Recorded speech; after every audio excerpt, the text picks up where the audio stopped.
नमस्कार। दिनेश कुमार खत्री, प्रवक्ता गणित, राजकीय पॉलिटेक्निक महाविद्यालय Dungarpur, Rajasthan. Diploma polytechnic colleges Rajasthan के टेक्निकल ब्रांचेस के फर्स्ट ईयर में सेमेस्टर सिस्टम में फर्स्ट सेम में एक कंपलसरी पेपर है मैथमेटिक्स फर्स्ट, जिसका कोड है 1001। इसी गणित के पेपर में हमें एक टॉपिक पढ़ना है जिसका नाम है पार्शियल फ्रैक्शन। आंशिक भिन्न के अंदर ये आता है।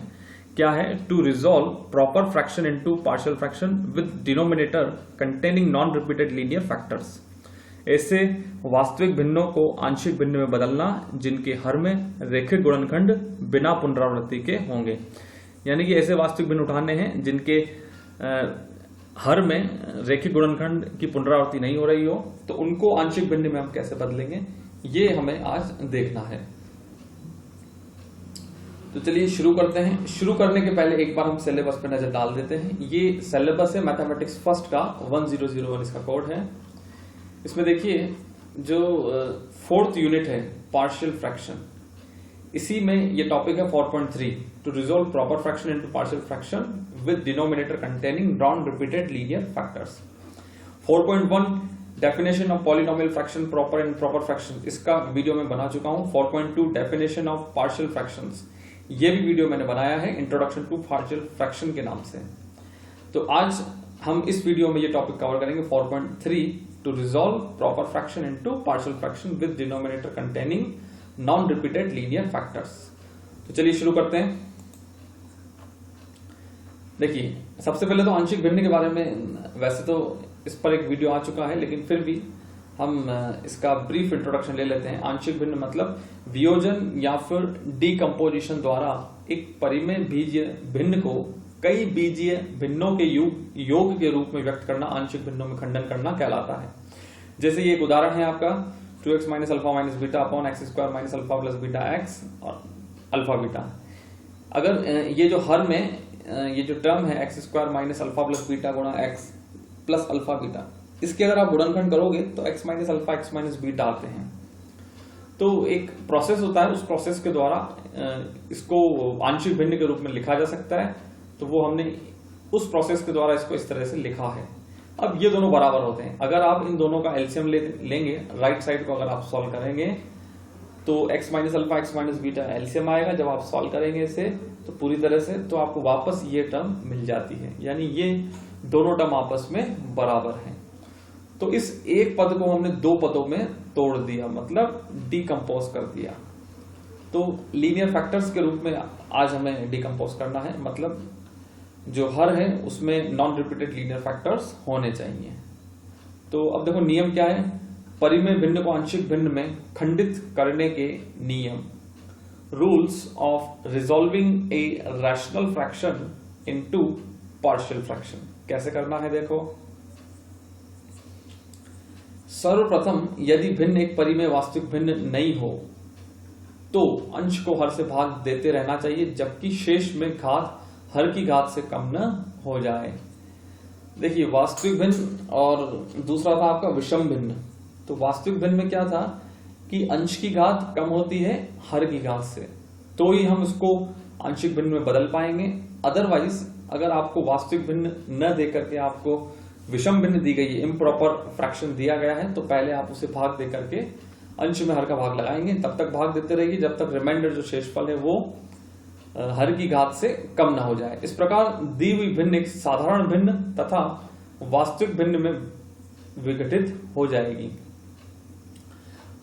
तो भागफल मतलब क्वोशिएंट को यथावत रहने दो तथा बनी हुई वास्तविक भिन्न को आंशिक भिन्नों में खंडित करना चाहिए।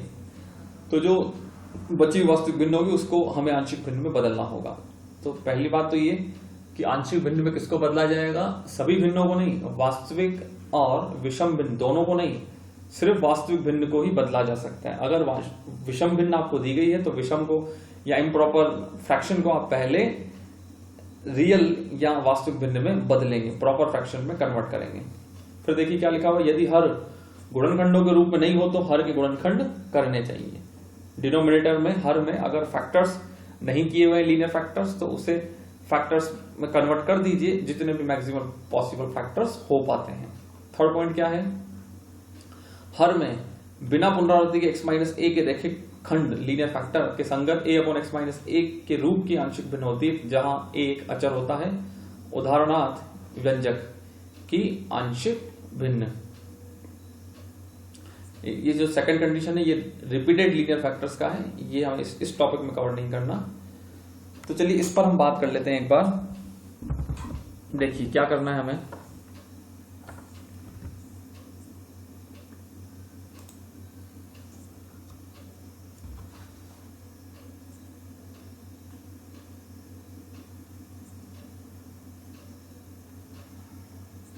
x अपॉन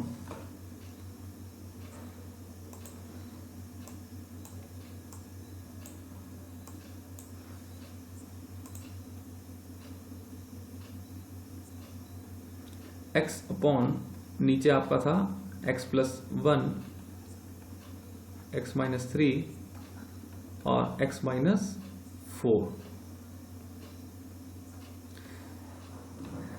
देखिए यहां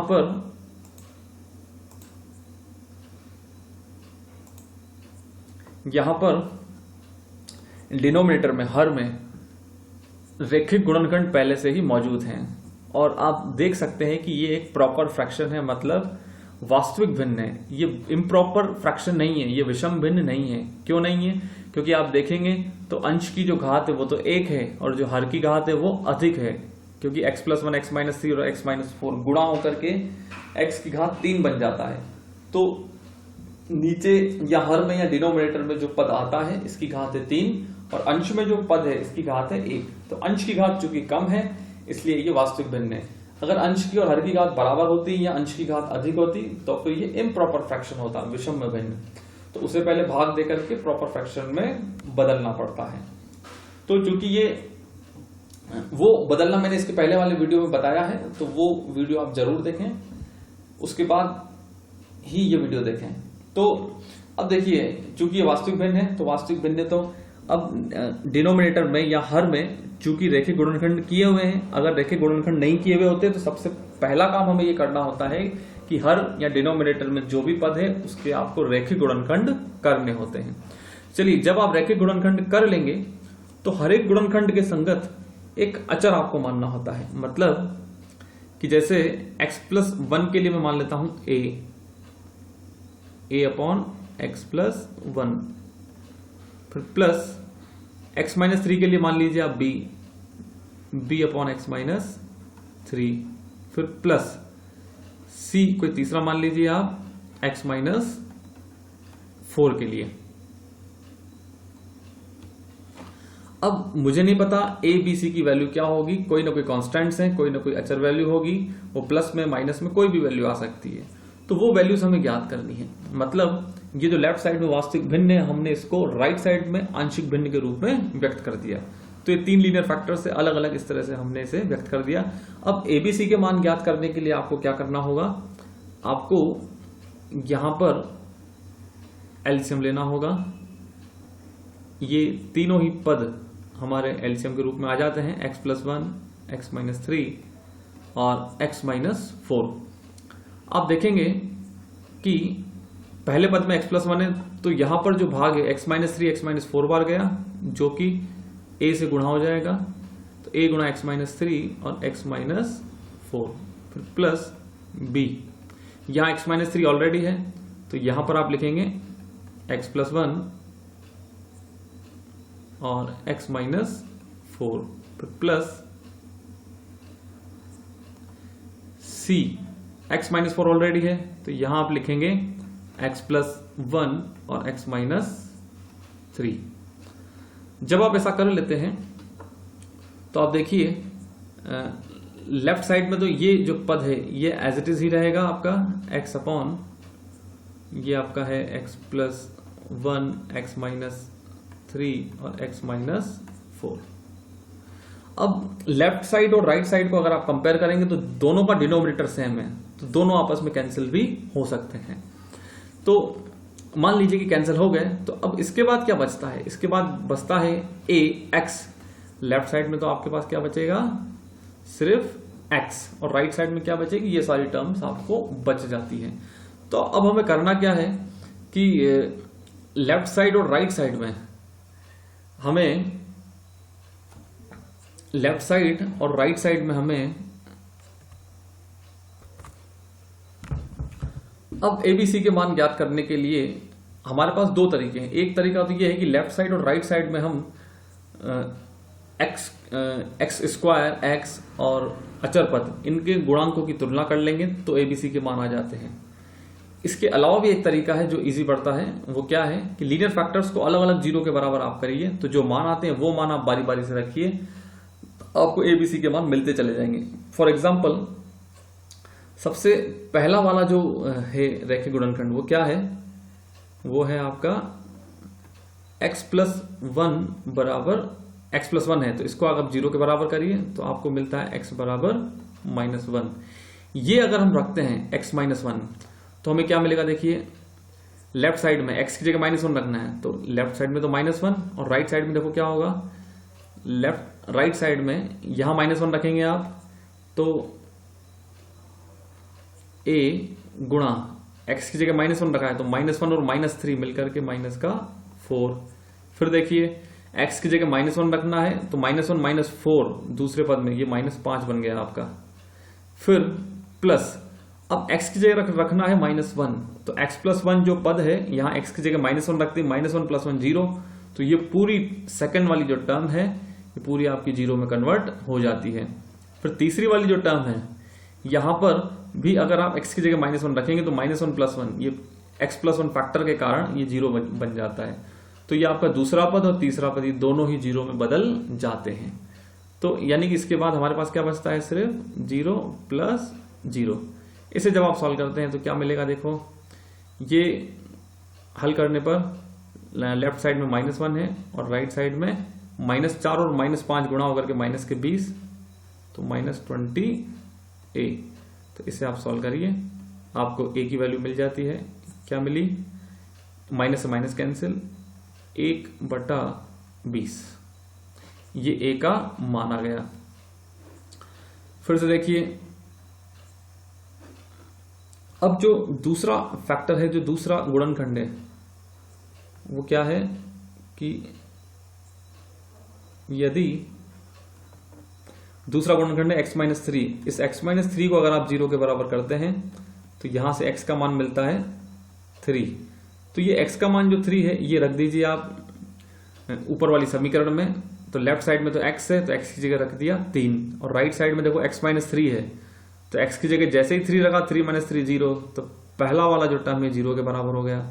दूसरे में देखिए, दूसरे में हम रख सकते हैं, दूसरा 0 के बराबर नहीं होगा तो x की जगह 3 रखिए, 3 + 1 4, और दूसरे में रखिए 3 - 4 तो -1, फिर प्लस x-3। देखिए यहां पर सेकंड फैक्टर ये x-3 है, तो जैसे ही यहां पर आप x की जगह 3 रखेंगे 3 - 3 0, तो ये वाला जो पद है ये भी आपका 0 के बराबर हो जाता है।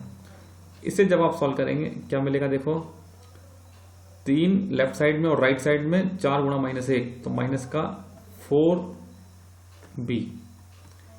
तो ये क्या हो गया, b बराबर -3/4।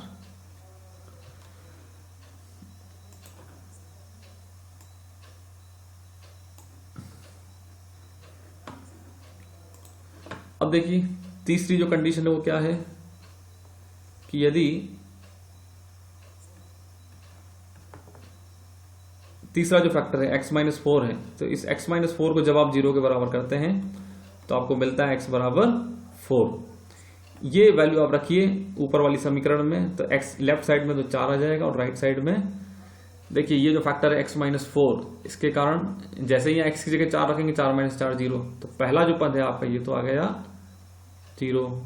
दूसरे पद में देखिए फिर से x-4 है तो यहां पर भी 4 - 4, ये वाला पद टर्म भी आपका 0 हो जाता है। फिर प्लस अब यहां रखिए आप x की जगह 4, तो क्या मिलेगा, देखो c x की जगह रखा 4 तो 4 + 1 5 और x-3 तो 4 - 3 मतलब 1। तो इसे आप हल कर लीजिए, क्या आएगा, देखो लेफ्ट साइड में तो है आपका 4 और राइट साइड में हो जाएगा 5 × 1 5c। तो यहां से आपको c की वैल्यू मिल जाती है, कितनी मिली, 4/5 5। तो देखिए ए बी सी तीनों की वैल्यू आ चुकी है। तो जब तीनों की वैल्यू आ जाएगी तो फिर इसे हम किस तरह से लिख सकते हैं,